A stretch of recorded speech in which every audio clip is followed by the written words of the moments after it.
Nakita nyo ba yan? Papaya. Yan ang kakainin natin ngayon. Madaming tanim ng papaya si Manong eh. Ayan o. Ano, nakaraan dyan ako kumuha ng ano eh, panggulay. Ito, kamote. Kalapit ng taniman ko. Ito pa.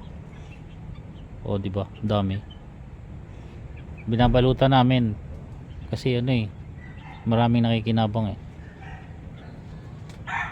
Ayan. Tapos ampalaya. May ampalaya dito eh. Nasa rep pa yung sa bahay, hindi pa naluto.